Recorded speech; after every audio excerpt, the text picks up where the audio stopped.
At bago pa man makalis sa Quirino Grandstand, nalagay pa sa alanganin ang itim na Nazareno matapos pagkaguluhan kahit hindi pa tapos ang misa. Nasaksiyan po yan ni Sunny Castillo at ni Ivan Bayrina na sumampa pa sa andas para to pa rin ang hiling na isang debotong hindi makalakad.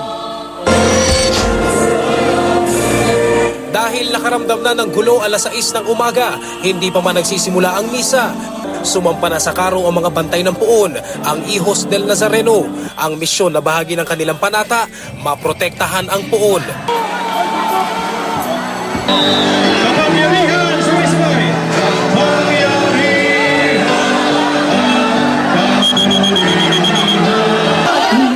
Isinasagawa pa noon ang misa ng may mga umakyat na sa entablado.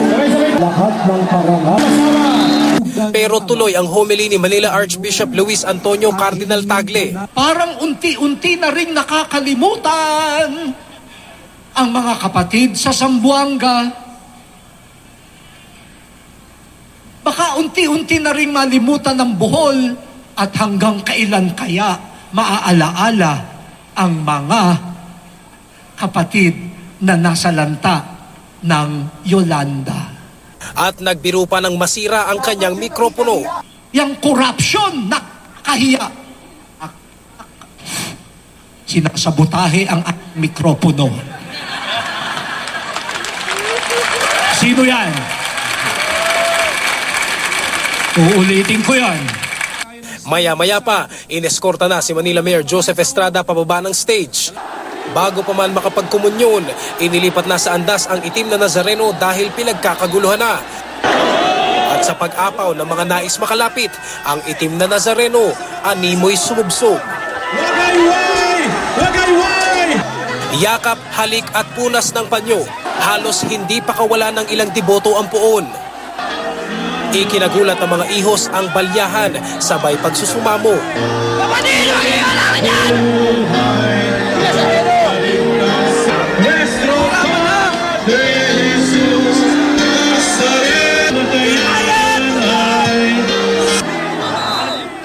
At sa pagpaling ng aming kamera, nasaksihan namin ng halos umangat na ang dulong bahagi ng krus ng puon.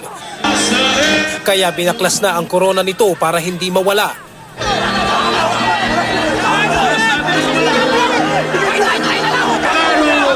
Sa mga sandaling iyon, hindi pa rin nailalagay sa andas ang puon. Pero marami nang naiipit sa ibaba ng karo. Nasa bungad lamang kami noon ng andas.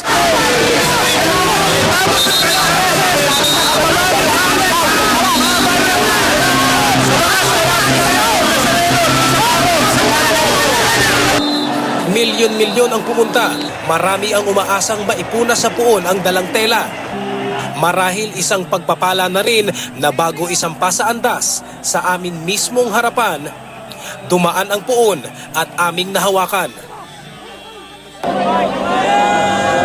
Nasaksihan ko rin ang tensyon sa Quirino Grandstand, hindi pa man tapos ang misa bago magsimula ang prosesyon. Kasalukuyan pa rin nagmimisa pero ganito ang sitwasyon dito sa isang bahagi ng grandstand.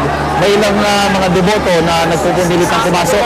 Ito nagkakaroon ng komosyon, medyo nagkakainitan yung mga naatasang magbantay at yung mga nagpupumilit na makapasok.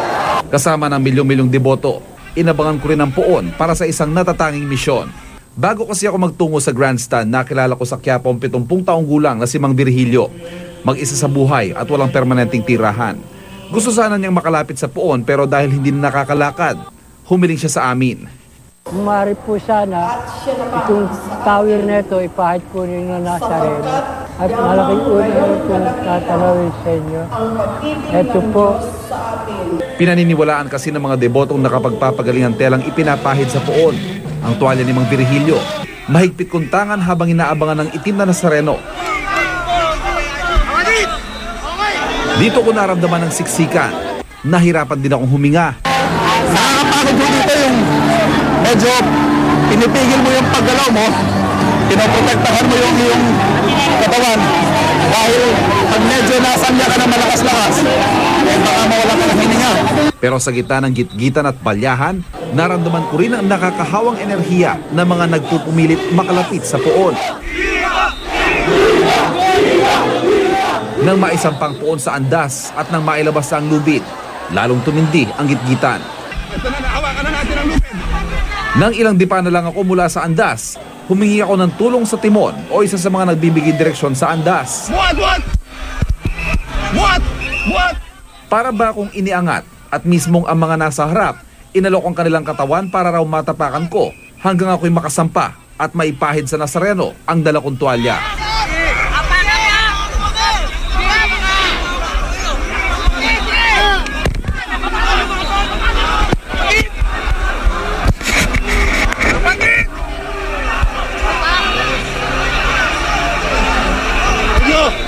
Masayang pakiramdam sa tulong ng marami. Ligtas akong nakasampa at nakababa mula sa andas para tuparin ang hiling ng isang deboto. Mula sa grandstand, binalikan ko si Mang Virgilio. Usap po kayo. Ito na ako. Sa lugar po tayo. Naipunas ko. Pakiusap ninyo para sa inyo po yan. Sana matupad yung ulit ninyo. Ano ba yung hiling ninyo? Sa sandaling iyon, naunawaan ko ang pakiramdam ng mga deboto at kung paanong ang tanga nilang tela, simbolo ng kanilang pananampalataya, ang tanging pag-asang kanilang pinangahawakan. Ako si Ivan Mayrina. At ako si Cedric Castillo. Kami ang inyong Saksi